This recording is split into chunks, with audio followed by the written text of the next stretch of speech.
이사야 58장 1절만 우리 다 같이 한 음성으로 봉독합니다. 이사야 58장 1절.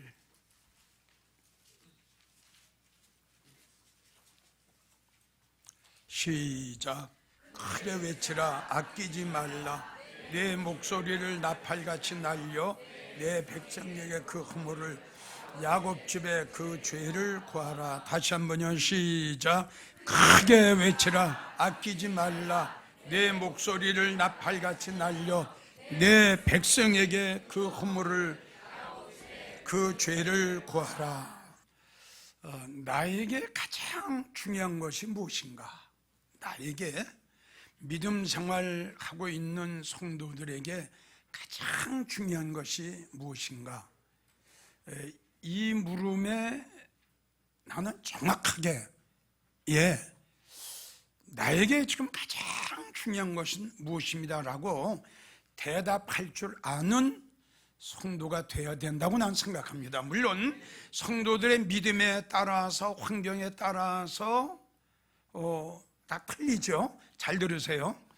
나에게 가장 중요한 것이 뭐냐라고 묻는다면 그 성도의 믿음에 따라서, 그 성도의 환경에 따라서, 그 성도의 생활에 따라서 대답하는 것이 다 난 다르다고 생각합니다. 한마디로 말해서 영적으로 성장한 성도가 대답하는 것과 영적으로 성장하지 못한 성도가 대답하는 것과는 차이가 굉장히 많겠죠. 분명히 이걸 알아야 됩니다. 나에게 중요한 것이 무엇인가? 자, 양에게 가장 중요한 문제는 뭘까요? 목이 말릴 때에 물을 먹여주고,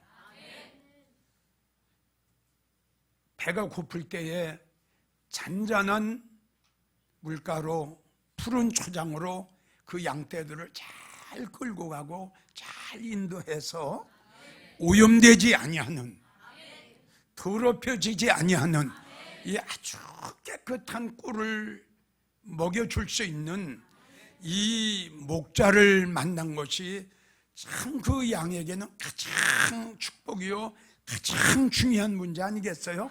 그럼 성도들에게 가장 중요한 문제는 뭐라고 생각합니까?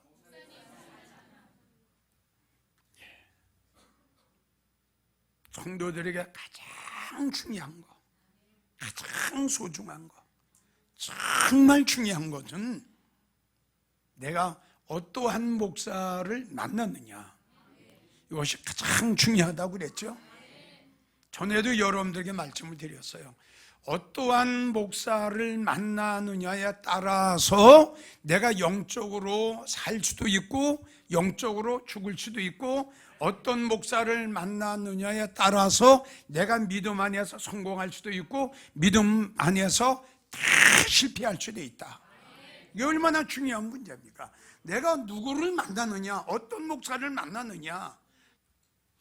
자, 성도들에게 가장 중요한 것이 뭐냐?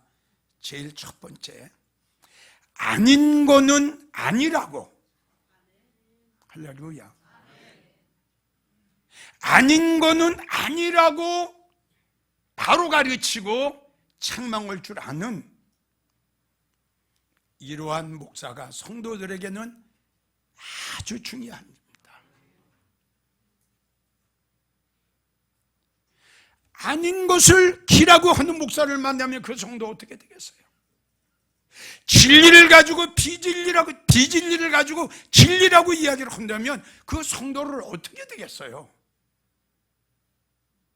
우리 한번 깊이 한번 생각해 보세요. 그런데 다시 강조하지만 참 아닌 걸 가지고도 아니라고 외쳐주는 그러한 참목자가 별로 없다는 결론이에요. 그래서 성도들에게 아주 중요한 것은 뭐냐 그러면 책망할 줄 아는 목사, 아닌 거는 아니라고 누구 앞에서든지 이야기할 수 있는 목사.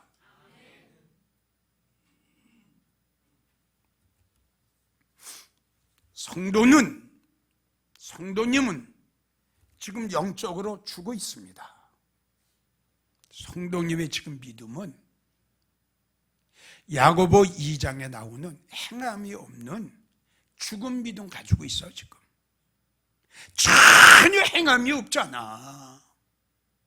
입으로만 주여, 입으로만 사랑, 지금 이렇게 하고 있잖아. 전혀 주님으로 해서 한 게 아무것도 없고 복음으로 해서 한 것도 아무것도 없잖아. 이걸 아셔야지. 행함이 없는 믿음은 죽은 믿음이라고 우리 주님 말씀하셨어. 성도님이 지금 가지고 있는 믿음은 14가지 믿음 중에 제일 꼬렙이 행함이 없는 죽은 믿음을 가지고 지금 믿음 생활하고 있어. 성도님은 하나님 앞에 너무 인색한 성도야. 성도님은 그렇게 믿음 생활을 하면 예수님 오실 때 슬피 울게 될 거야. 어둠에 처하게 될 거야. 가슴을 찢게 될 거야. 엄청나게 후회할 거야. 내가 왜 이렇게 믿음 생활을 했나? 목사님이 한 번만이라도 책망을 해줬으면, 목사님이 한 번만이라도 야단쳤으면, 너는 살아있지 않고 영적으로 죽어 있다고. 성도님들, 이 설교를 잘 좀 들어서 기분 좋은 설교, 들어서 아주 좋은 설교 좋아하지 마세요. 성경에 이런 말씀이 있어요. 지혜자의 설교는 너를 찔른다. 할렐루야. 네가 들어야 할 설교, 네가 고쳐야 할 거, 아멘. 네가 버려야 할 거, 네가 떠나야 할 거, 네가 해야 될 거, 네가 회개해야 될 거. 참 목자는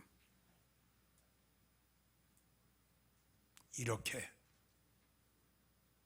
책망의 설교를 한단다.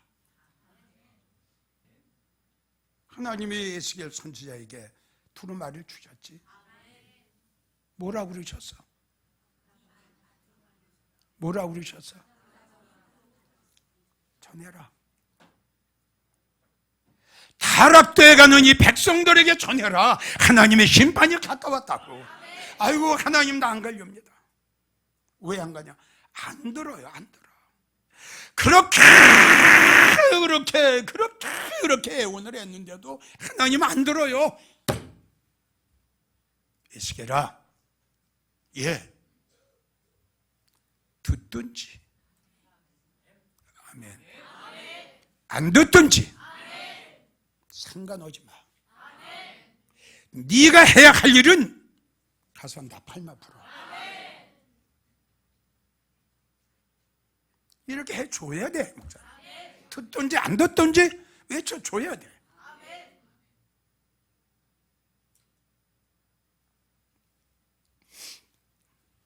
이러한 성도들을 보면서도 책망할 줄 모른다면 그 목사는 짖지 못하는 벙어리 개.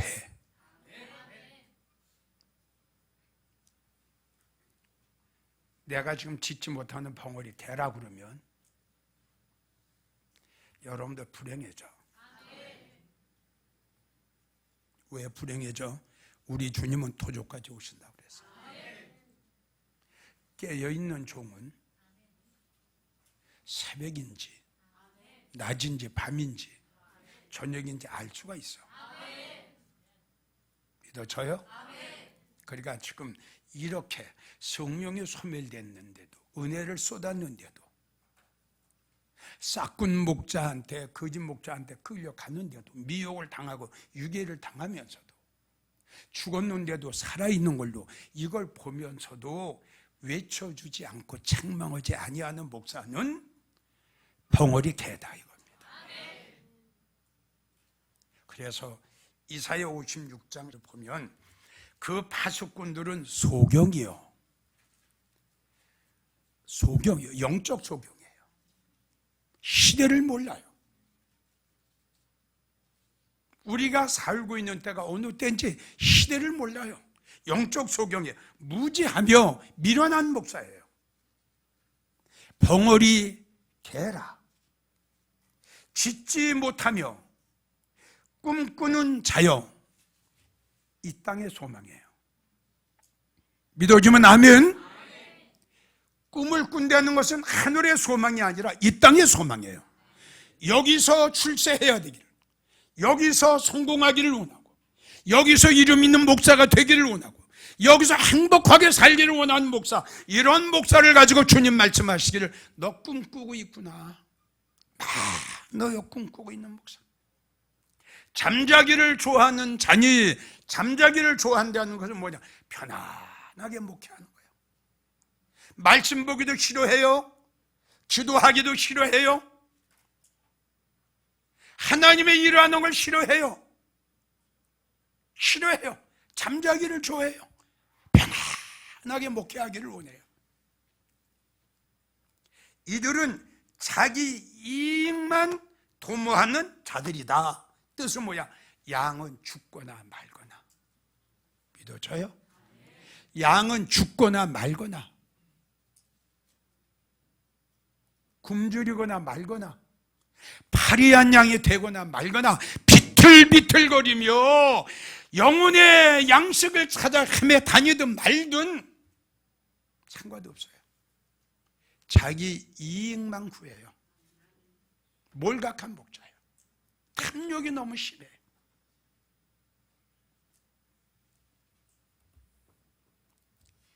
이러한 목사가 있는가 하면, 심지어 어떤 목사는 예레미야 6장 13절로 보면 평강이 없는데도 평강하다, 평강하다. 무슨 뜻인지 알겠어요?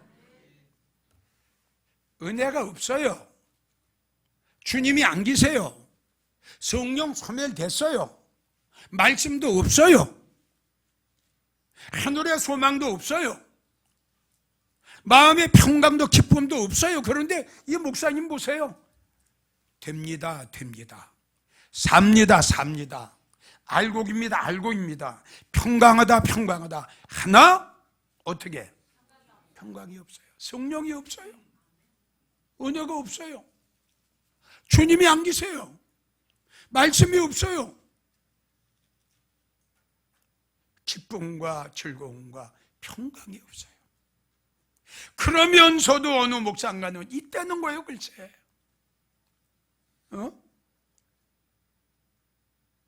방금 전에 내가 이야기를 했죠. 죽을 사람 보게 되면 죽는다고 이야기를 해줘야지. 자, 죽을 사람 가지고 산다, 산다, 산다 이거예요. 에스겔 13장 1절을 보면 선지자들은 황무지에 있는 여우 같으다. 그러니까 평강이 없는데도 평강이 있다. 바람 잡는 목사, 여우 같은 목사. 여우 같은 목사는 지금 이야기한 대로 사람 비유 맞추는 거예요. 이거 영적 사기꾼이야. 자, 이런 영적 사기꾼 만나면 어떻게 되겠어, 성도가? 잠언 6장 23절, 훈계와 책망은 성도의 생명이다. 생명이야. 이 설교를 받을 때에 생명이 되고, 이 설교를 아멘으로 받을 때에 사는 역사가 일어나지. 아멘. 아멘으로 받을 때에 훈계와 책망은 그 성도의 생명이라고 그랬어.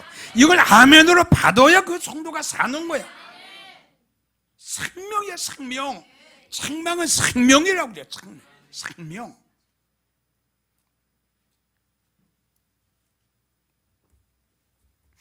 책망은 성도들을 살리는 생명입니다. 믿음 생활 잘못하는 걸 보면서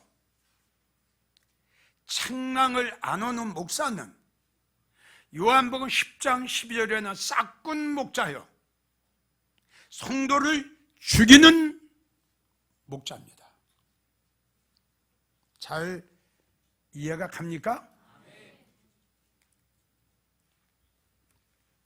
이사야 58장 1절 오늘 본문의 말씀, 하나님 말씀 오셨어요. 크게 외쳐라.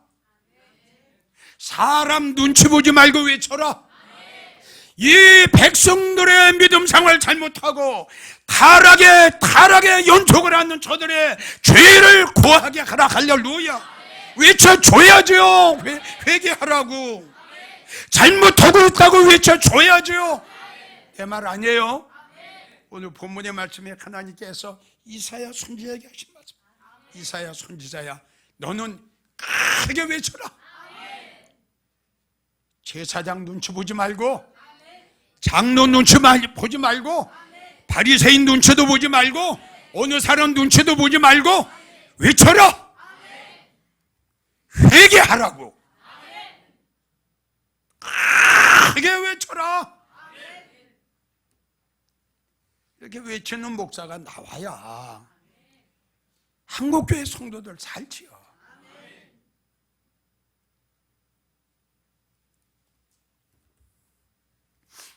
열왕기상 18장을 보면 엘리야가 하나님의 백성들이 하나님을 등지고 바알을 섬겼죠.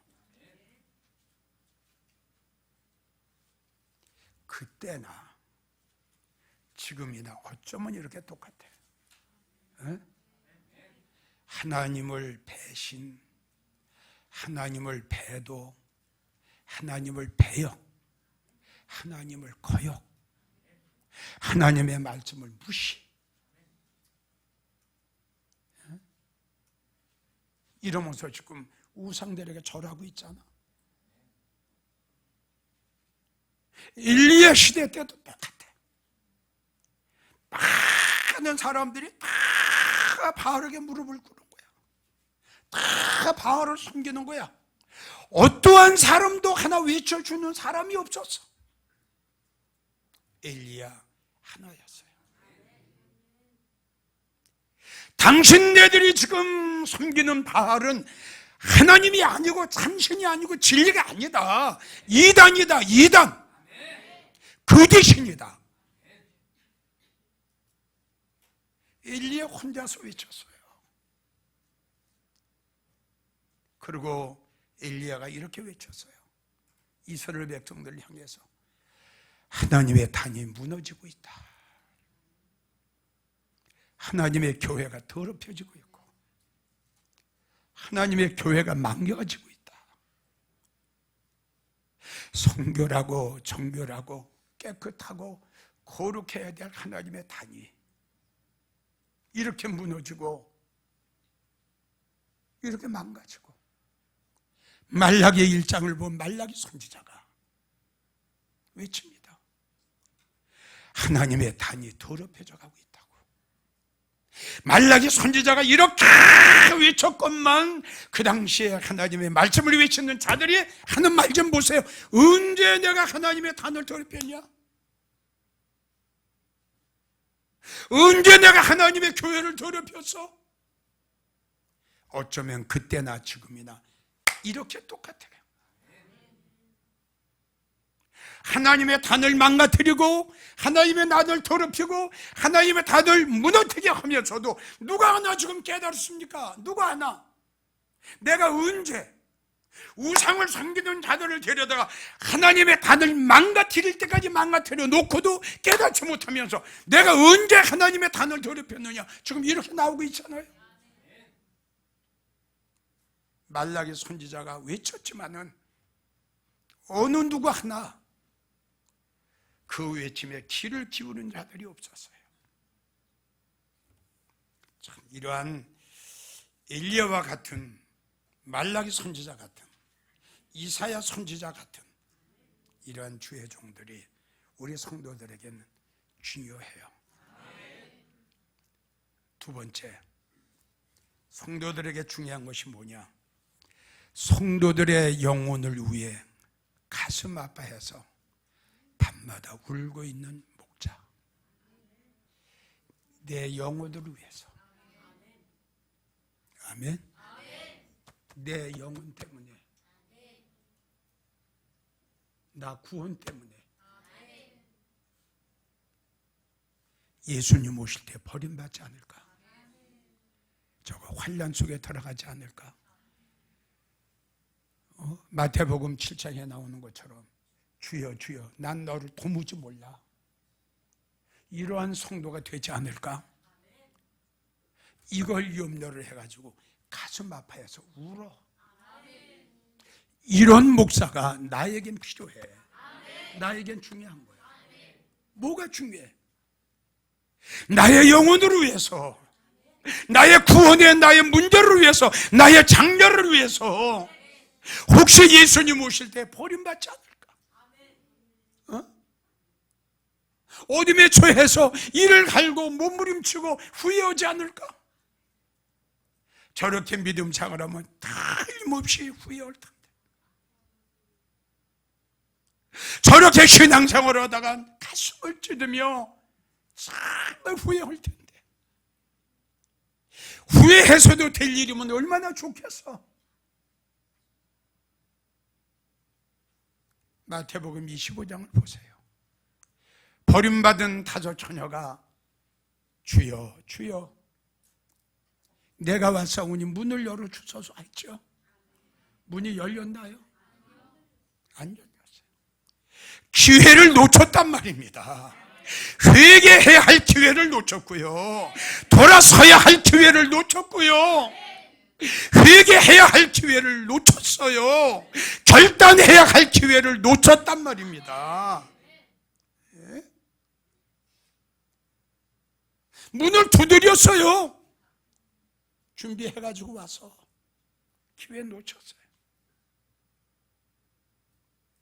성도들에게 참 중요한 것은 그 성도의 영혼을 위해서, 그 성도의 구원 문제를 놓고 그저 가슴 아파해서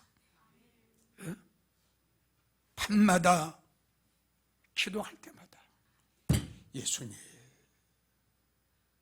저 성도 깨닫게 하옵소서, 알게 하옵소서. 왜 저렇게 깨닫지 못합니까? 왜 생활의 변화가 왜 저렇게 없습니까? 가슴이 터질 것 같아. 가슴이 미어질 것 같아. 자, 한번 들어봅시다. 예레미야 4장 19절. 슬프고 아프다. 예레미야 선지자가 지금 하는 것 좀 슬프고 아프다. 내 마음이 아프고 내 마음이 찢어지는 것 같다. 내 마음이 칼로 도려내는 것 같이 아프다. 내 마음이 답답해서 잠잠할 수가 없으니 이는 나의 심령 네가 나팔소리와 전쟁의 경보를 들음이로다. 패망이 연속하여 온 땅이 탈취를 당하니 나의 천막은 호련히 파멸될 것이고 나의 시장은 잠시간에 열파되리니 내 백성은 나를 알지 못하는 우준한 자여 지각이 없는 미련한 자식이라. 악을 행하기에는 지혜가 있으나 선을 행하기에는 미련하구나. 6장 15절을 보면 그들이 가정한 일을 행할 때에 부끄러워했느냐? 무슨 말인지 잘 이해가 갑니까? 그들이 하나님 앞에 거역을 하고 믿음 생활을 엉망으로 했는데 그들이 그걸 아느냐? 그들이 그걸 깨달았느냐? 그들이 그걸 가지고 가슴을 치며 하나님 앞에 엎드려 회개하고 눈물을 뿌렸더냐? 돌이켰느냐? 하나님 앞에 잘못했다고 두 손 들고 회개했더냐? 얼굴도 붉어지지 않았다. 조금 더 깨닫지 못했다. 내 백성이 굵은 배를 동이며 재에 굴며 목자를 잃은 것 같이 슬퍼하며 통곡해라. 멸망시킬 자가 후련히 우리에게 임할 거다. 아멘. 예레미야 선지자가 백성들에게, 내 백성아, 굵은 배를 동이고 재에 굴며 하나님 앞에 슬퍼하며 통곡해라. 왜? 하나님께서 멸망시킬 시간이 가까웠다.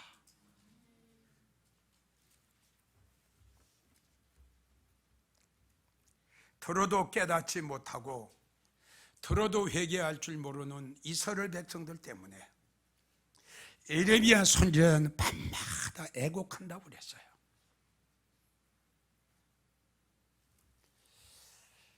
전국에서 이 설교를 듣고 계시는 사랑하는 주의 종들, 어떤 성도라도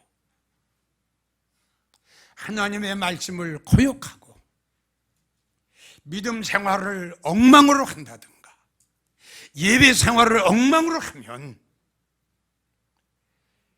할 말은 하십시오. 책망하십시오. 쓴소리 하십시오. 사람 눈치 보지 말고요, 장로 눈치 보지 말고요, 성도 눈치 보지 말고요, 하나님의 눈치를 보세요. 예수님의 눈치를 보세요. 사람 중심 보지 말고 예수님 중심, 인간 중심 보지 말고 하나님 중심. 그래야 목사님 목회 성공합니다.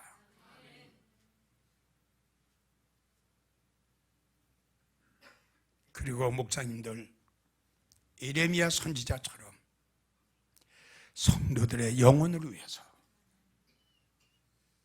염려하고 걱정하고 성도들의 구원 문제를 놓고 안타까워, 정말 안타까워, 정말 목사님이 천국과 지옥이 믿어지면,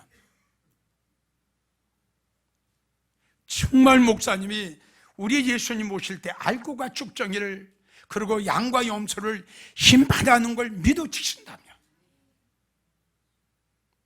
마태복음 24장 한 여인은 데려감을 당하고 한 여인은 버림받아 슬피 울었는데, 이 말씀이 우리 목사님이 정말 진정으로 믿어진다면 이제부터라도 우리 목사님들 성도를, 그 영혼을 사랑하는 마음을 가지시고 예레미야 선지자처럼 밤마다 가슴 아파 하나님 앞에 그 영혼을 놓고 기도할 수 있고 간구할 수 있는 우리 목사님들 꼭 되셨으면 좋겠고요.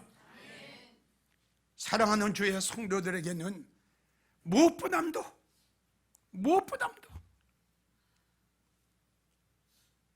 공부를 못해도 좋습니다. 박사 학위를 못 받은 목사라도 좋습니다. 설교를 조금 못한 목사라도 좋습니다. 이름이 없는 목사라도 좋습니다. 책망하는 목사님을 만나시고요, 여러분들의 구원의 문제를 놓고 여러분들의 영혼의 문제를 놓고 가슴 아파 밤마다 울 수 있는 그러한 참목자를 만나시는 것이 성도들에게 가장 중요한 문제라는 걸 꼭 기억하시고, 내가 나가는 목사님은 어떤 목사인가, 내가 나가는 교회는 어떤 교회인가 한 번쯤은 분별하셔서 믿음 안에 꼭 승리하는 정말 복된 성도들 되시기를 예수님의 이름으로 간곡하게 부탁하고 또 부탁합니다.